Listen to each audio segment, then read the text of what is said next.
back to the Bro Force Squad podcast. Guys, this is lucky episode number 13, and we're here to discuss the more bad news coming out of the solo Batman film and the DCEU. But first, honestly, what the fuck is going on? Gotta introduce our enforcer in the paint with 6 fouls because he can't take them home, Matt Geiger. Guys, how you hanging up? You holding up all right? This is a fucking joke. What the fuck is going on? Why can't we keep a director? This is fucking terrible. I don't understand. Joining us coming out of left field, our slasher and gasher, Jeffrey Hornacek. Horns, how you holding up? You doing okay? Okay, so Geiger is like the aggressive, let's burn Earth to the ground. I'm the guy who's basically Vince Vaughn in Couples Retreat. I'm just shutting down. I'm shutting down. I know my truth. I'm about to make the Democrats look like the biggest pussies ever because I'm about to just burn down fucking buildings right now. Like, what the fuck is going on? Why can't we keep a director for these movies? I think Geiger said it best on our Twitter account. What, does the Batman movie have a fucking STD? What's the problem? What is going on? I don't understand. We can't keep the Planet of the Apes, the 8th Planet of the Apes director? What the fuck is going on? All right, guys. With that being said, let's give a little context. What's most important in every bro's day is chess day. So, guys, it was reported less than 10 days after Ben Affleck left the film, we got another director in Matt Reeves. He has now left the project as well. Guys, this can't be good news. Geiger, I'm going to go ahead and give it to you because you're already on a roll. Just take it and run. This is like going to prom with a hot chick's third-looking friend that she doesn't fucking talk to anymore, and she stands you up. We have the fucking Planet of the Apes director, which I said a couple pods ago is the most tired-ass fucking movie genre ever, that they're still doing Planet of the Apes movies. And he comes into Warner Brothers like, listen, I got this awesome vision, but Warner Brothers like, I don't know if you've seen our track record, but we're batting about 200 on these Batman fucking films, so maybe you should just go down our thing. Batting 200, come on. That's being pretty liberal there, right? Like, you're being nice to him. They did Nolan well, and I think that's because they left him alone in one Keaton movie, and that's been about it. Everything else has fucking sucked. So, we'll see. I can't even say we'll see. I know Jeff is like, hey, be optimistic for our fans. We have no other fucking director right now. And all they want is some douchebag yes men to come in there and be like, yeah, let's do Suicide Squad again, because that worked out so fucking well. They're about to call Schumacher. Guys, okay, let's just be honest here. Like, look, I know that this is a podcast we want people to click on our shit. We want people to listen to our episodes. Let's be real about this. This movie is not getting made. It's just not going to happen, all right? I know 2018 is not that far away, but, like, I don't want to sit here and, like, I'm just done putting hope and, like, my faith in something that we know is going to, like, I'm a Texas Rangers fan. I do this every fucking year, so I can tell you how it ends up, all right? You're going to sit here for 190 days and be excited about something, and it's going to shit on you at the end of the day. This movie is not getting made. We're not going to have Affleck. The DCEU is going to be scrapped by the time this comes out because I think... And I don't like this, guys. I'm a Marvel fan, but Batman is my favorite superhero. I don't like saying this. This is such a mess. It's such a piece of shit. The fact, like Geiger said, no disrespect to Matt Reeves, but like a guy who's done one Planet of the Apes movie and Cloverfield fucking leaves this project in 11 days. Like, Jesus Christ. What are we talking about now? Who is the third director that's going to pick this up? Nobody. You're not going to have Affleck. It's over. I'll keep talking about it because we have an obligation as a podcast to do it, but it's not going to happen. So that's my Jeff, piece. let's be real. Let's be real, Jeff. You're the Marvel guy. You got pretty good job security on this podcast. As much as I make fun of Banner, honestly, with Logan coming out, Deadpool 2, I'm like the third fucking wheel on this thing. I'll be out of a job by fucking May. I'm going to have to actually pay attention to my wife and go to work. I won't fucking have anything to say on this fucking podcast unless they come out with a Justice League Dark 2 animated fucking film, which I wasn't even on the fucking first one because I have other shit to do. This is fucking terrible. This is gonna end. Aquaman is gonna be good. Wonder Woman's gonna be okay. Justice League's gonna be a jumbled up mess, and everything else is gonna suck. The walls are falling down around me. Banner, get in there. Look, again, as a Fox guy, I'm stuck in the middle. We have some good, we have some bad. We don't know what fucking year it is in our universe. So we don't have that going for us. With that being said, Fox, Marvel, DC, Warner Brothers, all this shit, they all need each other to make good movies. Because if one makes a good movie, it's going to step everybody else's game up. With DC shit in the bed like this over and over again, it just is leaving Fox to make shitty X-Men movies and Marvel to go, hey, we don't have to put our foot on the throats quite as bad. We can pull back a little bit. And that's what's scary about it. I mean, between Batman and The Flash, neither movie is past development stage. You guys have had 6 fucking directors. Banner, let me say this. They've had 6. Banner, to your point, though, like, this is what we're talking about, why we need competition. Guys, the DC versus Marvel fanboy war, we get it. It's fun on the internet, but at the end of the day, we all love the same shit. They all copy each other. If you can go back 100 years, it's the same thing. But here's to Banner's point. If DC does not have their ducks in a row, and way beyond that, I mean, the fucking hen house has been exploded. It's over.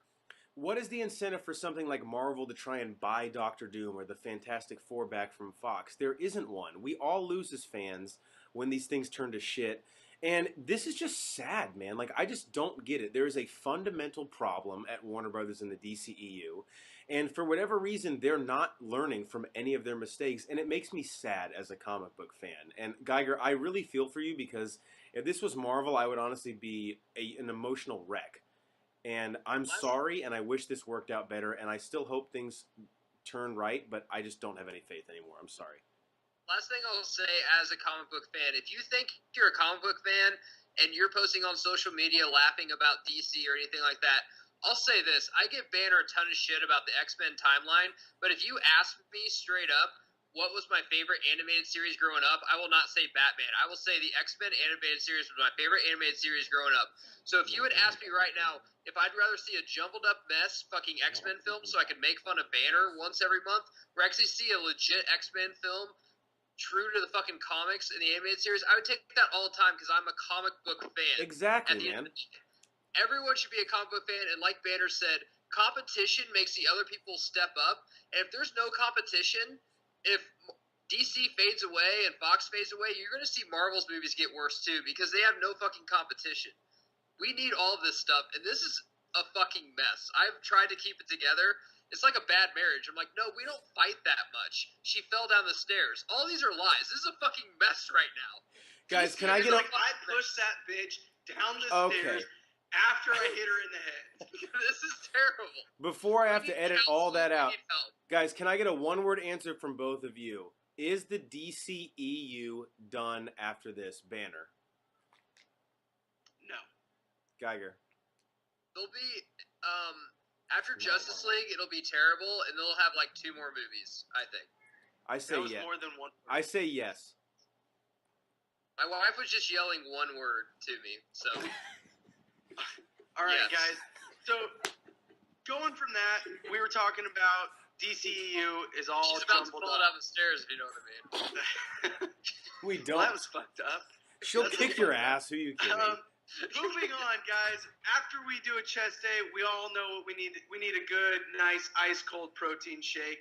Going from the jumbled up mess that is the DCU, let's go into something that they have their ducks in a row. They kind of know what the fuck they're doing in the MCU. In recent weeks, Robert Downey Jr. took to Facebook Live and posted a video starring him, Tom Holland, the Russo brothers, and Chris Pratt, a.k.a. Iron Man, Spider-Man, Star-Lord, and the directors of the upcoming film Marvel's Avengers Infinity Wars. Guys, this is awesome because we can only assume that Iron Man, Spider-Man, and Star-Lord are all on set to film a scene, at least one scene together, which is fantastic. Horns, let's go ahead and get your opinion on this first. I know this is kind of your wheelhouse. What are your feelings on this? I just think that we live in a day and age where we're incredibly spoiled. Like, the accessibility level that we have to our stars is great. The fact that we knew they were going to be in the movie together, but we didn't know if they were going to have a scene. So to tangibly see Robert Downey Jr., Chris Pratt, and Tom Holland literally in a scene together in Avengers Infinity War is what the Russos have been saying all along. This is a culmination of the past 12 years of TV and movies that Marvel has put together. I don't think there's any like groundbreaking news here, but it's just tangible. It's fucking cool, and it's fun as a fan to get to see these guys interact with each other. And honestly, no matter what it is, it could be him eating a popsicle like asleep. If you give me anything with Chris Pratt, yeah, it's a positive in my life. So I'm happy. The thing that I'm still, I don't want to say worried about, but like that I still am just going to have trepidation about, this is an unprecedented role in film. There are 60 plus characters in these two movies that the Russos have to juggle. This has nothing really to do with the video that Downey released, but I'm always going to be nervous that I don't know how they'll put this together. I'm excited, like literally every day that goes by I'm counting down till this movie comes out. I can't wait. Geiger, what are your thoughts? I really don't care. I'll be fucking dead by then. It doesn't matter. I'm about to swallow a bullet right now. Guys, seriously, I can't live through another fucking John Blake movie that is named Robin. I can't fucking do it. And Suicide Squad 2, they're going to We're not talking about that anymore. If he directs 12 scenes, they'll cut 8 of them and have someone else fucking direct it, just like they did with fucking Leto. But Geiger, the trailer will be pretty sick, bro. The trailer will be fucking awesome. Seriously, it'll get me through the summer. But yeah, this is awesome for Marvel fans, and I'm a huge Spider-Man fan, and it's just really humbling to see somebody that has their shit together and has a script and a director that signs on and actually directs the fucking movie. It's fucking awesome. Good for them. Guys, I'm going to drop something on you. I hope I'm wrong, and I think I'm going to be wrong. I think they may be doing something like what Star Wars did with Mark Hamill. Star-Lord is on set. They're going to pay him to be on set. He's going to be in the last fucking scene in the movie, and then we're not going to see him until the untitled Avengers movie in 2019? the next one. Yeah. I just don't think it's feasible, and it can't happen that we have this many fucking characters in one movie interacting as much as we think or hope that they will, like you can do in a comic book. So if you have a six book arc like the Infinity Gauntlet, or even the Civil War arc, you have all these characters. They can come and go as they please because you have unlimited time. In a 2.5-hour movie, you don't have that kind of time and that luxury. I think that they may be paying Chris Pratt and the cast of Guardians to be on set. They're going to show up at the end, not quite as like an end credit scene, but like a last second scene, and then they're going to be a major plot in the following one. Yeah, I agree with that. I think the fun thing about this is and again, this is our job as fans, and especially with a podcast where we get to talk to people who love this stuff as much as we do, we have to speculate.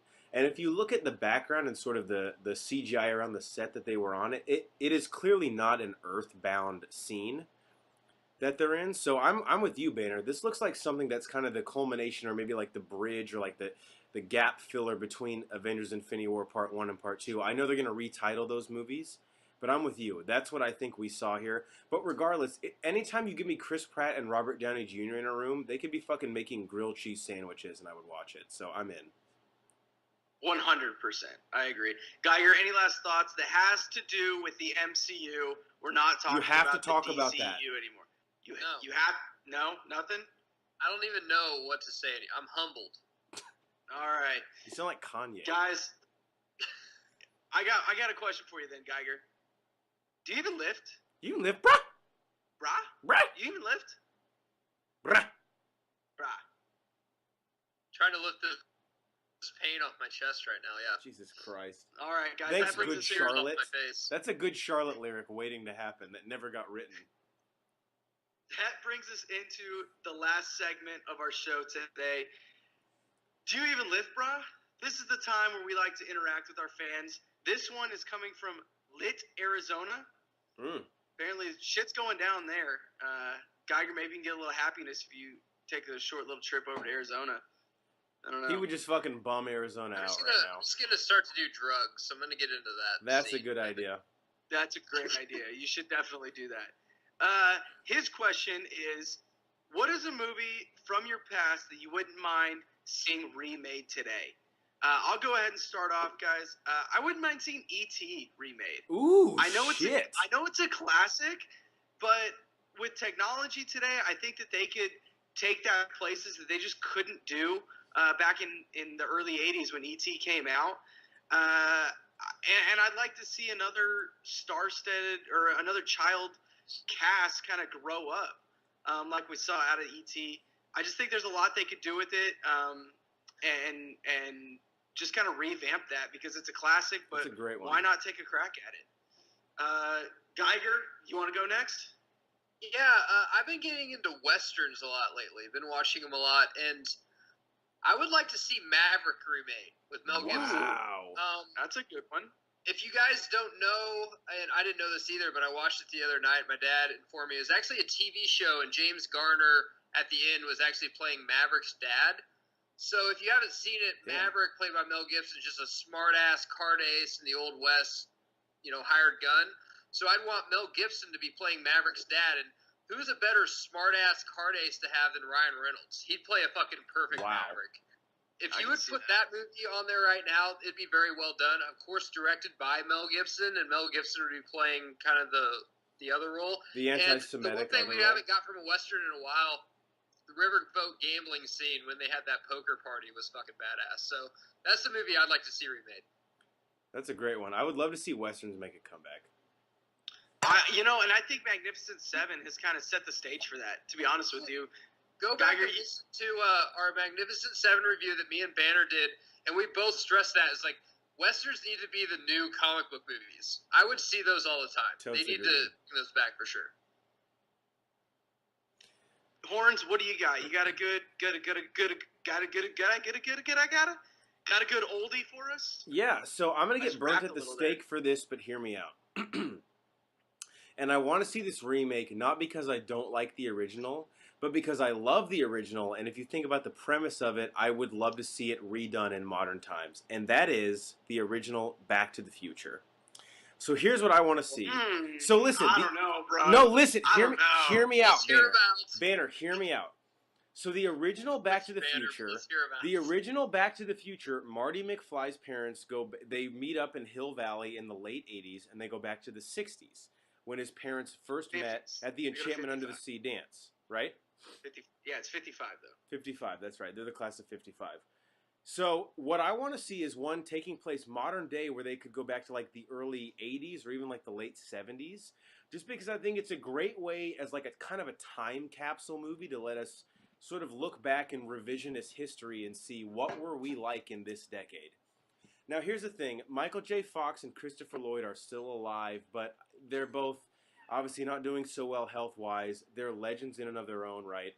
What do you guys think about like Bryan Cranston as Dr. Emmett Brown? And Geiger will love this. Give me a total unknown as Marty McFly. I don't want to fucking know who the hell this kid is. Literally, if I sold him pot once, I wouldn't even recognize him when he shows up as Marty McFly. And let's go back to like the early 80s. How fucking cool would that be as just like a way to sort of kind of turn the page on ourselves, put the mirror on our face and say, what did we look like 45 years ago when our parents met? I think it would be a cool modern spin on the movie. You show this film to kids now, and they're like, what the fuck are the 50s? Like, did you even have oxygen then? And then you have to slap the shit out of your kid because he's a fucking idiot. I love the originals. I don't want to tarnish them at all, but I just think the point of this movie and what Robert Zemeckis wanted to do was sort of have our parents tell us, hey, even though we grew up in different eras, we were the same people, we dealt with the same shit. I think it's a relatable film. I would like to see it remade, but I understand it's a sensitive issue because the film is a classic and I love it to death. But I'd love to hear your guys' thoughts on that. I got a question for you. Ezra Miller would play a great Marty McFly, better than Barry Allen. I think Ezra Miller would play a good Marty McFly. I could do Ezra Miller as Marty McFly. I could get behind that. Do you I like got a question Cranston for you, as though, Doc Brown? Yeah, Cranston's fine. Yeah, 100%. I'm fine with that. Would you only remake the first one, or did you remake the entire trilogy? Only the first one. Okay, good. Because I was going to say, I don't if need to you're see remaking what- the entire trilogy, where are you going in the future? Because obviously, the Yeah, bro. future, we've hit that point. They went back to 2005. That shit was 2 years ago. Yeah. We're going back in time to go to the future now. I don't need to / want to see what 2045 looks like, to be honest. Yeah, and the other two weren't very good at all. Fuck that. You want to bring Westerns back? They made a Western. That Yeah, was but good. It was terrible. I know. I love the third one. So bad. But as long as you give me an unknown and we pay, I don't try to connect it. Just fucking make it a clean.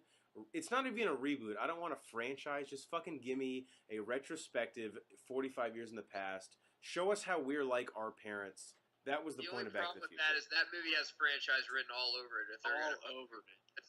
I'm living in a world that doesn't exist. I know it. It actually has it connected where, like, somebody's going to find the DeLorean. Like, some random fucking kid and his high school science teacher somehow makes it work. And then they can make another 7 movies out of it. Ugh. Guys, that's all we got for you today. We are the Bro Force Squad podcast. That's 3 words. You can find us on Facebook. Like us on Twitter. No, like us on Facebook. Follow us on Twitter at Bro Force Squad. Subscribe to us on iTunes and YouTube. Leave us a review. Don't forget, we have the Comic Book Movie Madness tournament going on. You can go to our website www.broforcesquad.com to vote on all the matchups. Keep your eyes out for that. Guys, we appreciate you. Keep it coming. We love all of you guys. We're going to do shots now. Have a good night.